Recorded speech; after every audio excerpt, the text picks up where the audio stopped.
Bismillahirrahmanirrahim. Assalamualaikum warahmatullahi wabarakatuh. Selamat datang di channel ini.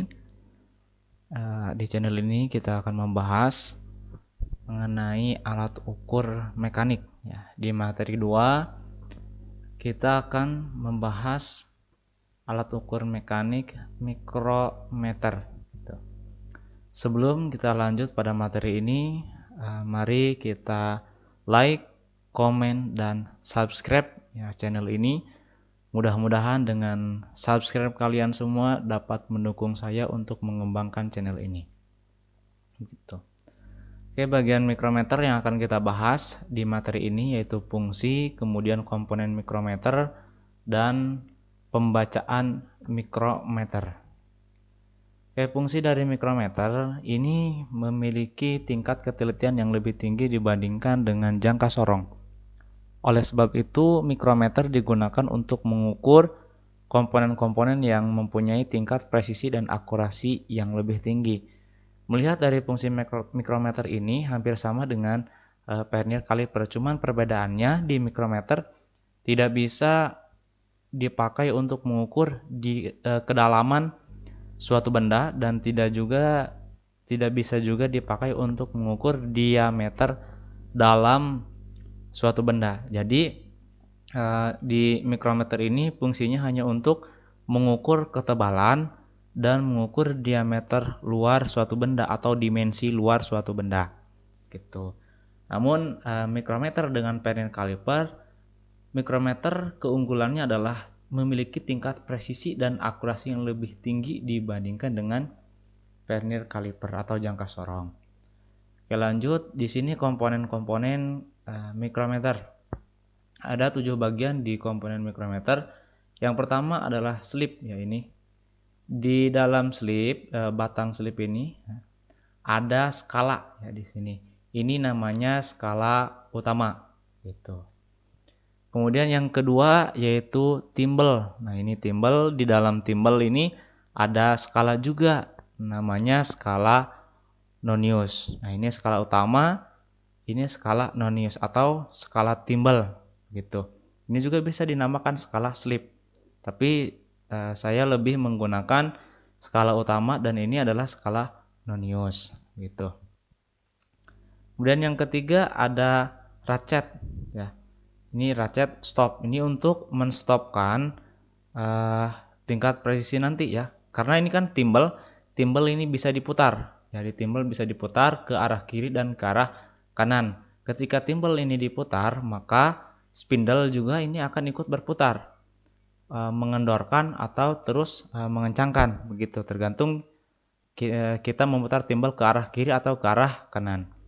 Nah, kemudian nomor 5 ada anvil. Anvil di sini sebagai penahan ya, penahan ini spindlenya. Ketika benda yang akan kita ukur nanti dimasukkan ke sini, nah spindle ini akan otomatis terdorong karena putaran dari timbel untuk tergantung nanti benda yang akan kita ukur ya. Nanti si anvil ini untuk menahan benda tersebut agar tidak tergelincir gitu. Kemudian nomor 6 ada frame. Ya, ini frame yang berbentuk setengah lingkaran ini. Ini fungsinya sebagai pegangan kita gitu. Sebagai pegangan kita pada saat nanti kita akan membaca hasil pengukuran di dalam alat ukur mikrometer ini. Yang terakhir ini ada lock lamp atau pengunci ya. Ini pengunci agar spindle dan timbel tidak bergerak bebas pada saat benda sudah dimasukkan, sudah ditekan antara anvil dan spindle. Nih kita kunci oleh lock lamp agar spindle dan timbel tidak berubah. Nah, karena ketika spindle berputar, timbel juga berputar, otomatis di sini skalanya akan berubah begitu, akan berubah. Maka dengan adanya lock lamp di sini tujuannya adalah untuk mengunci agar tidak ada pergerakan kembali setelah dikunci ini.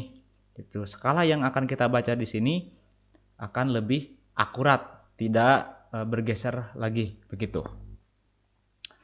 Kemudian yang terakhir kita akan mulai membaca mikrometer. Tadi sudah dikatakan bahwa ini skala utama. Kemudian yang kedua ada skala nonius atau skala timbel.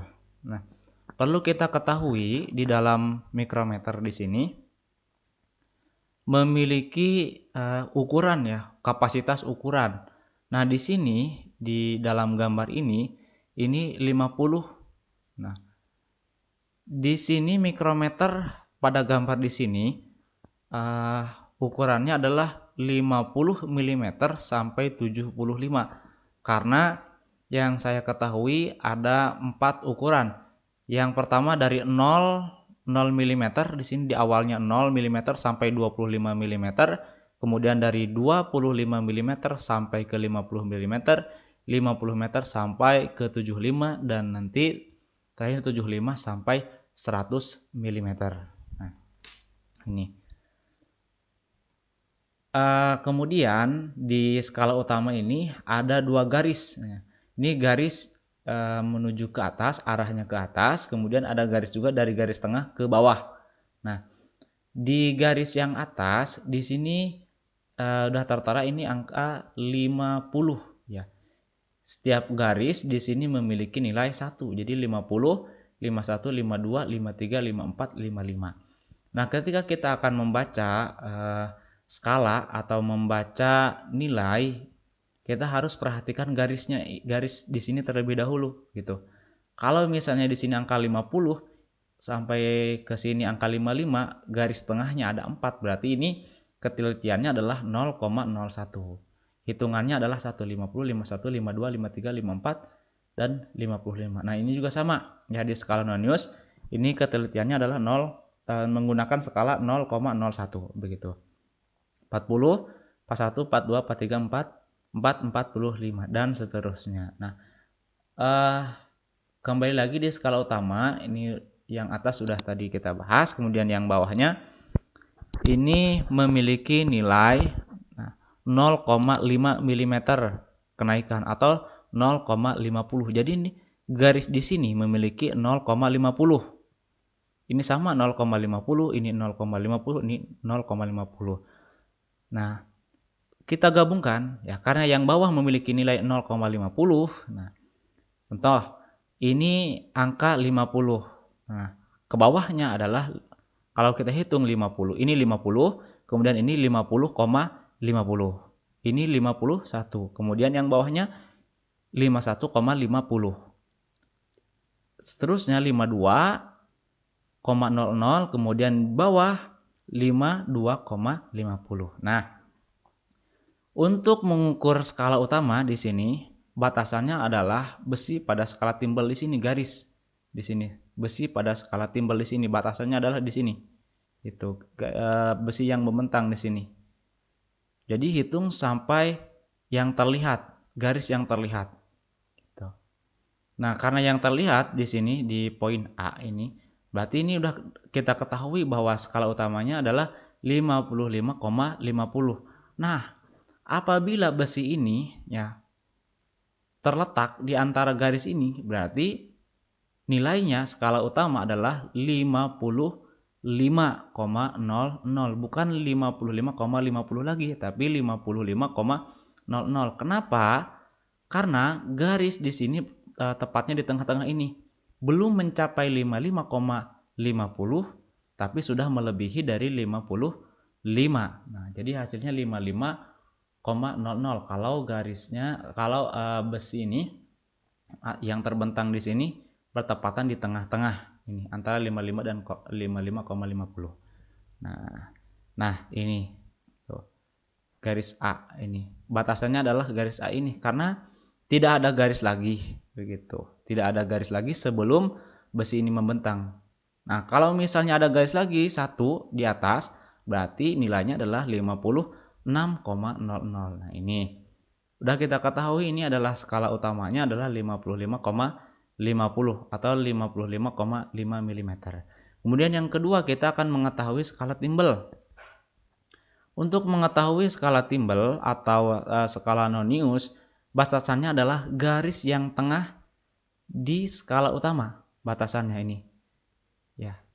Karena di sini skala noniusnya bertepatan dengan 45, 45, berarti pas di 45, maka hasilnya adalah skala nonius ini 0,45.